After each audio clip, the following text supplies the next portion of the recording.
Hello दोस्तों, आज हम आप लोगों के साथ नंबर सिस्टम के कुछ बेसिक पार्ट होते हैं जिसे हर स्टूडेंट को परेशान करता है और बचपन से परेशान करते आ रहा है। उस चीज़ पे आज बातें करेंगे, उस चीज़ को समझाएंगे, उस चीज़ से जो प्रॉब्लम क्रिएट होता है उस पर ध्यान देंगे। संख्या गणना करने के लिए संख्या की आवश्यकता होता है और संख्या 10 अंकों के सहयोग से बनते हैं। ये 10 अंकों से ही सभी संख्या का निर्माण होता है, जिसे हम पूर्णांक भी कहते हैं। वास्तविक संख्या लाइन, कुछ बातें हैं जो बोर्ड पे नोट आउट है। वास्तविक संख्या रेखा, ये वास्तविक संख्या रेखा होता है जिसमें किसके केंद्र में 0 और दाहिने तरफ पॉजिटिव संख्या और बाएं तरफ निगेटिव संख्या होते हैं।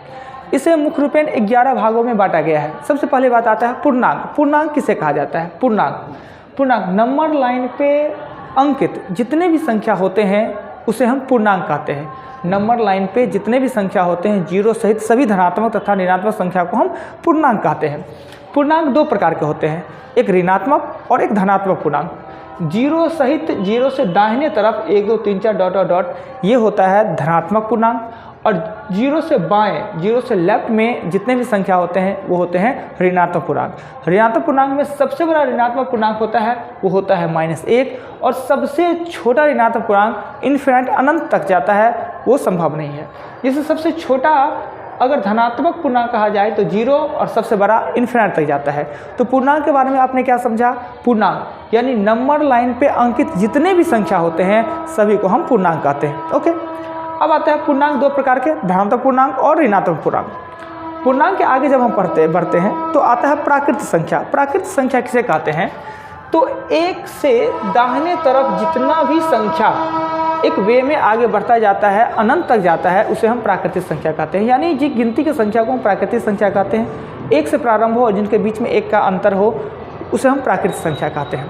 प्राकृतिक संख्या के बाद प्राकृतिक संख्या के बाद आता है पूर्ण संख्या। पूर्ण संख्या क्या होता है कि जब प्राकृतिक संख्या के आगे 0 भी शामिल हो जाए या 0 से गिनती होना चालू हो जाए, प्राकृतिक संख्या के समुच्चय के साथ 0 को भी शामिल कर दिया जाता है, उसे हम पूर्ण संख्या कहते हैं। राइट, पूर्ण संख्या भी 0 से प्रारंभ होता है, उनके बीच में सदैव 1 का अंतर होता है और अनंत तक ये भी जाते हैं। दूसरा हो गया पूर्ण संख्या।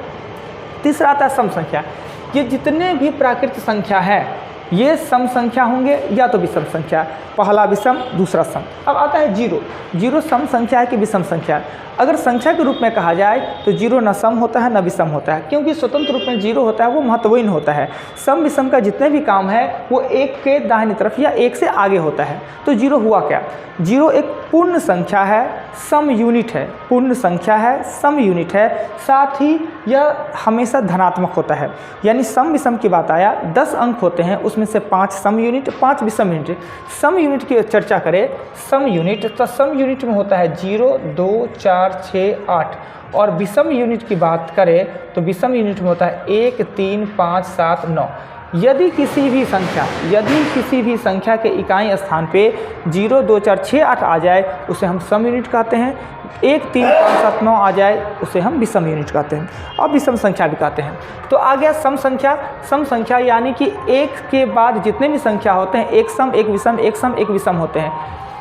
तो सम संख्या जो 2 से पूर्णतः विभक्त हो जाए या जिस किसी भी संख्या के स्थान पे 0 2 4 8 आवे, 0 2 4 6 8 आवे, वो सभी संख्या होते हैं, वो सम संख्या कहलाते हैं।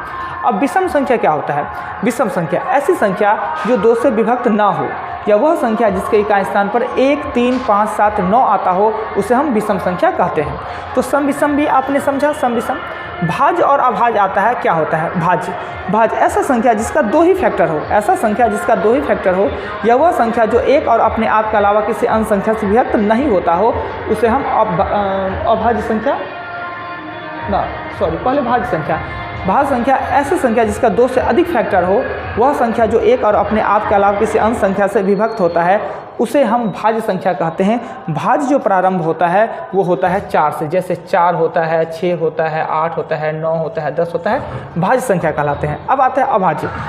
ऐसा संख्या जिसका 2 ही गुणनखंड हो, वह संख्या जो एक और अपने आप के अलावा किसी अन्य संख्या से विभक्त नहीं होता हो, उसे हम अभाज्य संख्या कहते हैं। जैसे अभाज्य संख्या 2 3 5 7 11 ये जाते हैं अभाज्य संख्या। दो के पास एक एबिलिटी है कि दो सम होते हुए भी अभाज्य होते हैं, बाकी के जितने भी अभाज्य संख्या होते हैं सभी विषम संख्या होते हैं। दो एक इकलौता सम संख्या है जो कि अभाज्य है, नहीं तो जितने भी अभाज्य संख्या है वो विषम पद होते हैं, पर सभी विषम पद अभाज्य नहीं होते हैं। कैसे कि देखिए कि जो ये 9 है, 15 है, 21 है, ये है तो विषम पर है भाज्य।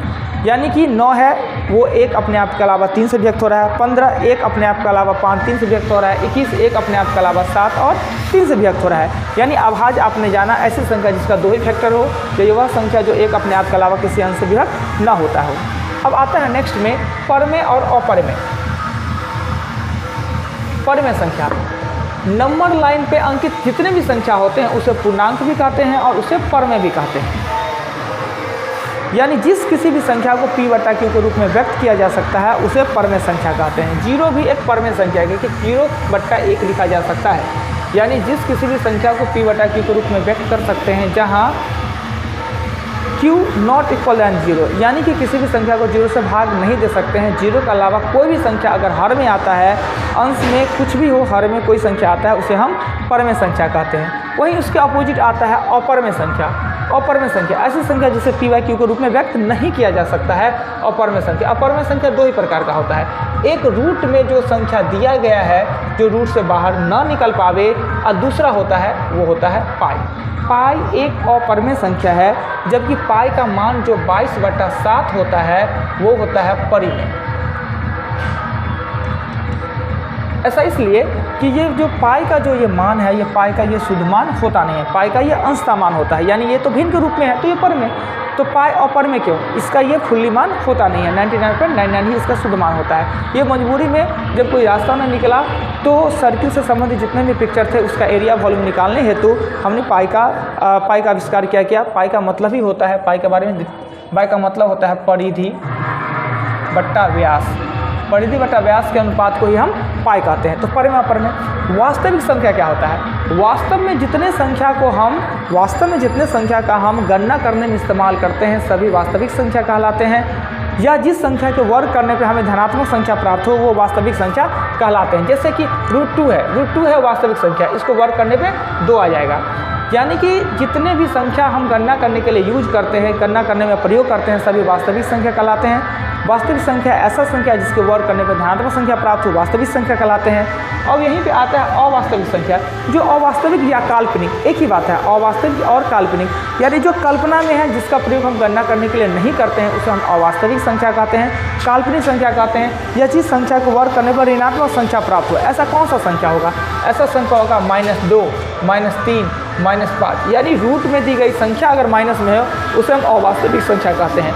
यानी नंबर लाइन से संबंधित जितने भी प्रश्न होते हैं, नंबर लाइन से संबंधित जितने भी संख्या होते हैं सभी का चर्चा हमने किया है, और बहुत विस्तृत रूप से नहीं बता पाए, पर फिर कभी अगले वीडियो में हम इसके विस्तृत रूप में फाइनल रूप से बताएंगे, एग्जाम्पल के साथ बताएंगे, एग्जाम्पल के साथ समझाएंगे कि ये नंबर लाइन क्या होता है। और ये जो 11 भाग हमने बांटा है, 11 भाग को डिफाइन करके हम आपको फिर से अगेन दोबारा बताएंगे अगले वीडियो में।